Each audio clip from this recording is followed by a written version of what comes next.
चीन के ताइवान द्वीप के निकट करीब एक सप्ताह तक चले सैन्य अभ्यास के बाद गुरुवार को एक बार फिर ताइवान पर हमले की धमकी दी गई है।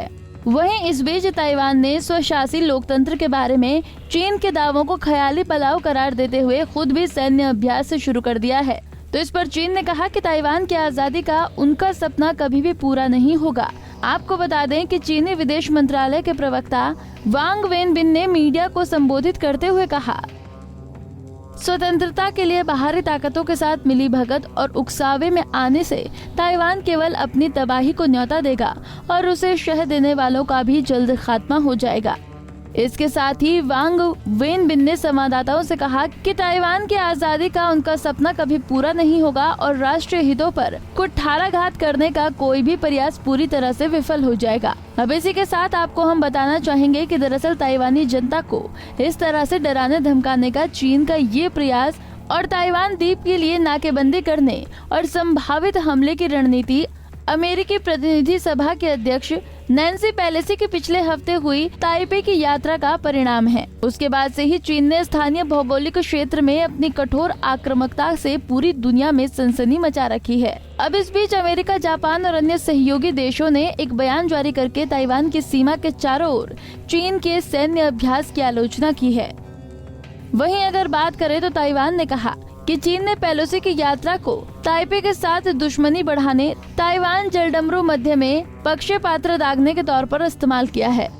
ताइवान के अनुसार ये दावा किया जा रहा है कि चीन ने जलडमरू मध्य के मध्य तक अपने लड़ाकू विमान और जहाज भेजे हैं, जबकि 1949 के गृह युद्ध के दौरान बंटवारे के बाद ये बफर क्षेत्र रहा है। वहीं उधर चीन ने बुधवार को घोषणा की थी कि उसने अमेरिकी प्रतिनिधि सभा के अध्यक्ष नैन्सी पेलोसी की ताइपे यात्रा के खिलाफ ताइवान के आसपास 10 दिवसीय सैन्य अभ्यास सफलतापूर्वक पूरा किया है। चीन की स्थानीय मीडिया के अनुसार चीन की पीपल्स लिबरेशन आर्मी की पूर्व थिएटर कमान के प्रवक्ता सीनियर कर्नल शी के हवाले से कहा कि कमान ने हाल ही में ताइवान द्वीप के आसपास समुद्र और आसमान में संयुक्त सैन्य अभियान संचालित किए और उन्हें सफलतापूर्वक पूरा किया।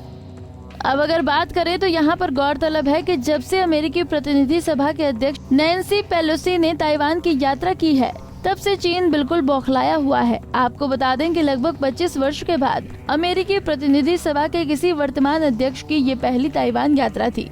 तो अब नैन्सी पेलोसी की यात्रा समाप्त होने के बाद भी चीन का गुस्सा शांत होने का नाम नहीं ले रहा। चीन लगातार ताइवान के हमले की धमकी दे रहा है और साथ ही आपको बता दें कि चीन ताइवान को अपना क्षेत्र मानता है और इस विषय पर चीन लंबे समय से कहता आ रहा है कि अगर जरूरत पड़ी तो वो बलपूर्वक ताइवान को अपनी मुख्य भूमि में मिला सकता है। और इसी वजह से चीन हमेशा विदेशी अधिकारियों के ताइवान दौरे का विरोध करता रहा है। हमसे जुड़े रहने के लिए हमारे YouTube चैनल को सब्सक्राइब करें और नई वीडियो की नोटिफिकेशन के लिए बेल आइकॉन को दबाएं। अगर आप ये वीडियो Facebook पर देख रहे हैं तो लाइक जरूर करें और ज्यादा से ज्यादा शेयर करें। धन्यवाद।